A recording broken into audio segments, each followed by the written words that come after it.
இன்னைக்கு நம்ம demon Prince of மொமோச்சி ஹவுஸோட episode 4 தான் பார்க்க போகிறோம். இதில் பார்த்தா போன எபிசோடில் காசான ஒரு வில்ல போய் வந்திருப்பானே, அவன் இன்னும் அடங்கலை. இந்த எபிசோட்லேயே அவன் தொல்லை தான்.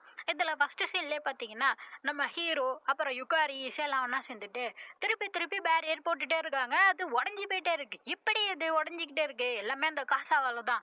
அவன் தான் வந்துட்டு விட்டு ஏதோ பண்ணிட்டான் அப்படின்னு சொல்லிட்டு இவங்களும் திருப்பி திருப்பி பேரியர் போட்டுகிட்டே இருக்கிறாங்க. அதே நேரம் ஸ்கூல் விட்டு நம்ம ஹீரோயினியும் வரா. வந்து பார்த்துட்டு என்ன வீடே ஒரு மாதிரி இருக்கே அப்படின்னு சொல்லிட்டு இருப்ப இந்த குட்டி டீமெல்லாம் பயந்து போய் உட்காந்துருக்கு. எல்லாம் அந்த காசா வந்துட்டு போனதுனால தான் அப்படின்னு சொல்லிட்டு அவங்க பேசிக்கிட்டு இருக்க. அப்படியே ஹீரோட்ட வரா. ஹீரோ பார்த்துட்டு இங்கே என்ன பண்ணுற ஹிமாரின்னு கேட்டுட்டு இருக்க. அதோட வந்து காசாவை பற்றி கேட்டுட்டு இருக்க அவன்கிட்ட.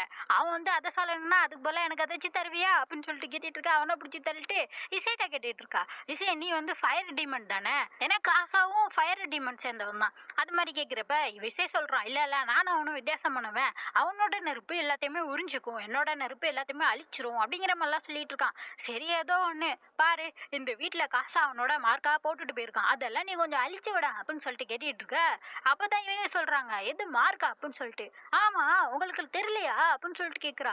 பார்த்தா இவங்க யாருக்குமே தெரியல, இவளுக்கு மட்டும்தான் தெரியுது. வீடு முழுக்க கருப்பு கலர்ல வட்டமா மார்க் போட்டு வச்சிருக்கான். அதுங்கெல்லாம் காசா காசான்னு கத்திக்கிட்டே இருக்குதான். அதான் ஹீரோயினி சொல்றா, ஓ அதனாலதான் அப்ப நம்ம போடுற பேரியர் எதுவுமே வேலை செய்யலையா அப்படின்னு சொல்லிட்டு அவ பார்த்துட்டு இருக்க. அதோட ஹிமாரி சொல்றா, பாரு அங்க கூட அந்த மார்க் இருக்கு பாரு அப்படின்னு சொல்லிட்டு காட்ட. அதுல இருந்தெல்லாம் அப்படியே பர்பிள் கலர்ல நெருப்பு வர ஆரம்பிச்சிருது. பார்த்தா ஒரு ரூமை திறந்து ஏதோ தாக்க வரப்ப நம்ம ஹிமாரிய ஆவோய் காப்பாத்திடுறான். காப்பாத்துற நேரம் அந்த ரூமுக்குள்ள இருந்து கொம்பு வச்ச ஒரு மாடு மாதிரி டீமன் வருது. அது வந்தோடனே அந்த போட்டு வச்சிருந்தாங்கல்ல மார்க், அதுல நம்ம ஆவோய் மாட்டி. இது எல்லாமே காசா வந்து ஆவோய்க்காக போட்டு வச்சுட்டு போன ஒரு டிராப்பு. அது தெரியாம ஆவோய் அதுல மாட்டிக்க அப்படியே கயிறெல்லாம் வந்து அவனை கட்டி இழுத்து அந்த மந்திரக்கயிறு எல்லாமே நுயியோட பவர் எல்லாம் உறிஞ்சிக்கிட்டு இருக்கு. இதை பார்த்துட்டு யுக்காரியும் இசையும் ஏதாச்சும் நம்ம பண்ணி ஆகணும் அப்படின்னு சொல்றப்ப யுக்காரி இசையை விட மாட்டான். நீ போனேன்னா அந்த டீமன் இருக்கான கொம்பு வச்ச டீமன் அவனும் தாக்க ஆரம்பிச்சிருவான், நுயுக்கும் பிரச்சனையாயிரும் அப்படிங்கிற மாதிரி இவங்க சொல்லிட்டு இருக்க. ஏதாச்சும் நம்ம பண்ணி ஆகணும் அப்படின்னு சொல்றப்ப அப்படிதான் இசை சொல்றான், நீ வந்து அந்த டீமனை வர விடாம பாத்துக்கோ, நான் வந்து என் நெருப்பை யூஸ் பண்ணி இந்த மந்திர கயிறெல்லாம் அறுக்கிறதுக்கு ட்ரை பண்றேன்னு சொல்லிட்டு அவன் பாட்டுக்கு அவனோட ஃபுல் பவரை யூஸ் பண்ணி 2-3 கயிறை அறுத்துறான். அறுத்ததுக்கு அப்புறம் பார்த்தா அவன் உடம்பெல்லாம் அப்படி கருகி போக ஆரம்பிக்குது. அவனோட நெருப்பு அவனே எரிக்க ஆரம்பிக்குது. அப்பதான் யுக்காரி சொல்றான், அவனால அவனோட ஃபுல் பவரை யூஸ் பண்ண முடியாது, அப்படி அவன் யூஸ் பண்ணா அது அவனே அழிச்சு. ஏன்னா இவங்க வந்து முன்னாடி மாதிரி டீமன்ஸ் கிடையாது. இப்போ நுயிக்கு கீழே வேலை பார்க்குற ஷிக்கிகாமி ஒரு ஸ்பிரிட் ஃபெமிலியர்ஸ் மாதிரி.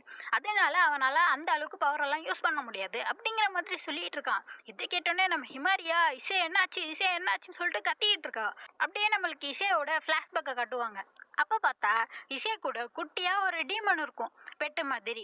அதுக்கு இவன் உதவி செஞ்சுட்டு அது கூட தான் சுத்திட்டு இருப்பான். ஏன் இவன் மட்டும் தனியா இருக்கான்னா, இவன் வந்து நெருப்பு டீமன் இனத்தை சேர்ந்தவன். அவங்க எல்லாருமே இவனை தனியா ஒதுக்கி வச்சுட்டாங்க. இவன் எந்த ரூல்ஸையுமே மதிக்க மாட்டான், அடங்காம சுத்திக்கிட்டு இருக்கான் அப்படின்னு சொல்லிட்டு. அதோட இவனுக்கு ஒரு சாபமும் கொடுத்துருக்காங்க. இவன் கழுத்துல ஒரு காலர் மாதிரி மாட்டிருக்கான்னு, அது அவனோட சாபம். அது என்னன்னா, இவன் போயிட்டு மனித உலகத்துல இவனோட ஃபுல் பவரை யூஸ் பண்ணானா இவன் அப்படியே அழுகி போயிருவான். அப்படியே ஒரு சாபத்தை கொடுத்து வச்சிருக்காங்க. இதை கேட்டோன்னா இந்த பெட்டுக்கே கவலையா ஆயிரும். அதெல்லாம் கவலைப்படாத, அவங்கள்ட்ட இருந்து தள்ளி இருக்கப்ப எனக்கு சந்தோஷமா இருக்குன்னு சொல்லிட்டு அவனும் அந்த பெட்டும் ஒன்னா சேர்ந்து சாப்பிடுவாங்க, சுத்திட்டு இருப்பாங்க. டீமன்ஸ் ஏதாச்சும் தாக்க வந்தா அழிப்பாங்க. இப்படியே இங்க ஜாலியா போயிட்டு இருக்கப்ப ஒரு நாள் அந்த குட்டி டீமன் சொல்றான், இசையை நம்ம போய் இந்த மனித உலகத்தை பார்ப்போமா, அவங்க எல்லாரும் அன்பா குடும்பமா ஒன்னா சேர்ந்து சந்தோஷமா வாழ்வாங்களாம்ப்பா, ஒரு தடவை போய் பார்த்துட்டு வரலாமே அப்படின்னு சொல்லிட்டு சொல்ல இசையை பாக்குறான். அப்படி இந்த மனுஷங்கள்ட்ட என்ன இருக்கோ இவன் எவ்வளவு ஆசைப்படுறான்னு சொல்லிட்டு இவங்க எப்படி போக முடியும், அந்த கேட் வந்து அந்த மோமோச்சி ஹவுஸ் தான். சரின்னு சொல்லிட்டு அந்த மோமோச்சி ஹவுஸ் சொல்லியா எப்படியோ உங்க 2 பேரும் வெள்ள ஓடி வந்துடுறாங்க. காட்டுக்குள்ள வரப்ப அந்த காட்டை சுத்தி தான் நிறைய டீமன்ஸ் இருக்குமே. ஒரு பெரிய டீமன் வர வந்து இந்த பெட்டை தான் தாக்க பாக்குது. உடனே இசை என்ன பண்றான், அவனோட ஃபுல் பவரை யூஸ் பண்ணி அந்த டீமனை அழிச்சிடுறான். ஆனா அவன் தான் ஃபுல் பவரை யூஸ் பண்ணா அவன் உடம்பு அழுகி போயிருன்னு ஒரு சாபம் இருக்கு தெரியுமா, அதனால அவன் அப்படியே கீழே விழுந்துற. அவ்வளவுதான். அடுத்த சீன்ல இங்க பார்த்தா அங்க நிக்கிறது ஆவோ. இவன் பாக்குறான், ஒரு மனுஷனா என்ன பண்றீங்க நீ அப்படின்னு சொல்லிட்டு கேட்டுட்டு இருக்க. அவன் சொல்லிட்டு இருக்கான், இது மாதிரி உன்னை இப்படியே விட்டா நீ இறந்து போயிருவ, என்னோட ஷிக்கிகாமியா நீ ஆய்க்கிறியா அப்படின்னு சொல்லிட்டு கேட்க. நான் ஏன் ஆகணும், என் பவரை யூஸ் பண்ணலான்னு பாக்குறியா அப்படின்னு சொல்றப்ப அப்பதான் அந்த ஆவோய் சொல்றான், இது மாதிரி உன் ஃப்ரெண்டு தான் கேட்டுக்கிட்டான் அதனாலதான் அப்படின்னு சொல்றப்ப என் ஃப்ரெண்டா அப்படின்னு சொல்றப்ப கூட குட்டி ஒரு டீமன் இருந்துச்சு தெரியுமா, அது இப்ப நாய் உருவத்துல இருக்கு. அது வந்து அவன்கிட்ட சொல்லிட்டு இருக்கு, என்னாச்சு உனக்கு, ஏன்டா இப்படி மாறின அப்படின்னு சொல்லிட்டு கேட்க. அவன் வந்து கடைசியில அவன் பவர் எல்லாம் யூஸ் பண்ணி இசைவை அங்கிருந்து இழுத்துட்டு வந்திருக்கான் காப்பாத்தி. அதான் சொல்லிட்டு இருக்கான் ஓய். அதை கேட்டோன்னே இவன் பார்த்துட்டு இருக்கான், என்னடா போச்சு உனக்குன்னு சொல்றப்ப அந்த குட்டி டீமன் சொல்லிட்டு இருக்கான், இது மாதிரி இவ்வளவு நாள் நான் உங்க கூட இருந்தப்ப எனக்கு ரொம்ப சந்தோஷமா இருந்துச்சு. அதனால ஒமமுரிசாமா இசையை நீங்க பத்திரமா பாத்துக்கோங்க. அவர் ரொம்ப நல்லவர், ரொம்ப ஸ்ட்ராங்கானவர். அவர் மாதிரி ஒரு நல்ல ஃப்ரெண்டு யாருக்குமே கிடைக்க மாட்டாங்க அப்படின்னு சொல்லிட்டு இசைட்ட சொல்றான். உங்க கூட இருந்தனாலலாம் எனக்கு ஒரு நல்ல அழகான கனவு மாதிரி இருந்துச்சு. அதுவே எனக்கு போதும். நான் போக வேண்டிய நேரம் வந்துருச்சு அப்படின்னு சொல்லிட்டு அவன் பவர் எல்லாம் யூஸ் பண்ணதுனால அவ்வளவுதான், அவன் இறந்து போயிடறான். காத்தோட காத்தா கரைஞ்சு போக அப்பதான் இசையை முடிவெடுத்திருக்கான். என்ன ஆனாலும் சரி, நம்ம உயிரே போனாலும் சரி, நம்மளுக்குன்னு இருக்க ஃப்ரெண்டை நம்ம இழந்துடவே கூடாது அப்படின்னு சொல்லிட்டு தான் இப்ப அவனோட ஃபுல் பவரை யூஸ் பண்ணி நுயை எப்படியாச்சும் காப்பாற்றணும்னு சொல்லிட்டு முயற்சி செஞ்சுக்கிட்டு இருக்கான். இங்கேயா இவ கடந்து கத்திட்டு இருக்கா, இசையை விடு விடுன்னு சொல்லிட்டு. ஆனா யுக்காரி சொல்றான், இல்ல அவன் காது கேட்காது, நுயி அவனுக்கு ஆர்டர் கொடுத்தா மட்டும்தான் அவனுக்கு கேட்கும் அப்படின்னு சொல்றப்ப அதோட நுயி தான் அந்த கயிறுல தொங்கிட்டு இருக்கானே, எப்படி அவனை காப்பாத்துதுன்னா யுக்காரி சொல்றான், கொஞ்ச நேரம் கிடைச்சா கூட என் பவரை வச்சு அந்த கயிறுகளை பிரேக் பண்ண முடியும் அப்படிங்கிற மாதிரி சொல்ல, அப்பதான் ஹிமாரி ஒரு பிளான் சொல்றா. அப்படியே இங்க காட்டுறாங்க, நுயி பக்கத்துல அந்த காசை சொல்லிட்டு இருக்கான். அவன் நொய்யிட்ட என்ன சொல்லிட்டு இருக்கானே, உன்னால ஏன் நான் போட்டுக்கிட்ட அந்த மார்க்கெல்லாம் பார்க்க முடியலன்னு உனக்கு தெரியுதா? ஏன்னா நீனும் எங்களை மாதிரி ஒருத்தன், நீனும் எங்களை மாதிரி ஒரு டீமன் தான், அதனால தான் சொல்றேன். நீனும் எங்க கூட வந்துரு, என் கூட சேர்ந்துரு அப்படிங்கிற மாதிரி கேட்டுட்டு இருக்கான். இவன் ஒரு கெட்ட டீமன். நம்ம நொய் கடவுளுக்கு கீழே வேலை பார்க்குறவன். அவன் அவன் பக்கம் இழுக்க பார்த்துக்கிட்டு இருக்கான். இவனா அப்படியே நொய் சோகமா உழுவ, அப்பதான் கரெக்டா ஹிமாரி வரா, நொய் அப்படின்னு சொல்லிட்டு. என்னடான்னு பார்த்தா இவளை சுத்தி யுக்காரியோட ஷீல்டு இருக்கு. அதனால காசாவோட நெருப்பு இவளை எதுவுமே பண்ணல. அவ சொல்றா, உனக்காக அங்க இசை உயிரே விட்டுட்டு இருக்காங்க பாரு, அவனை நீ தான் காப்பாத்தணும், ஸ்ட்ராங் ஆயிரு அப்படின்னு சொல்லிட்டு அந்த கயிறை அவ தொட்டோன்னே கொஞ்ச நேரத்துக்கு அந்த காசாவோட பவர் குறையுது.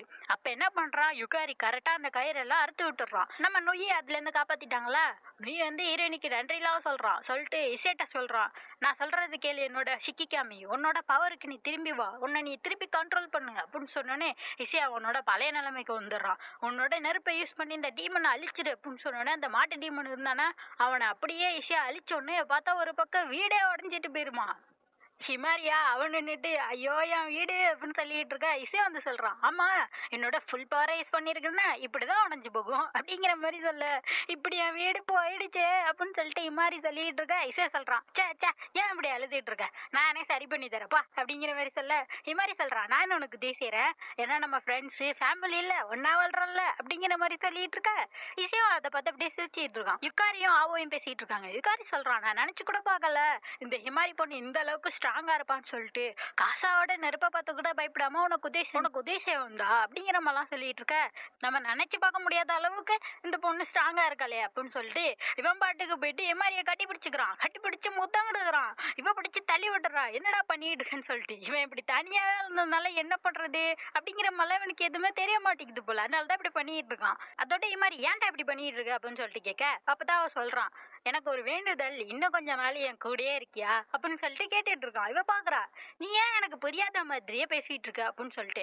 அதோட யுக்காரிய விஷயம் பார்த்துட்டு இருக்காங்க. எவ்வளவு நாள் நம்ம இப்படியே வாழ போறோமோ அப்படின்னு சொல்லிட்டு இருக்காங்க. எதை பத்தி பேசுறாங்கன்னே தெரியல. அடுத்த எபிசோட்ல தான் தெரியும். அடுத்த எபிசோட் அடுத்த திங்கட்கிழமை வந்துடும். அதுக்கு மறக்காம சேனலை சப்ஸ்கிரைப் பண்ணிக்கோங்க. பாய்.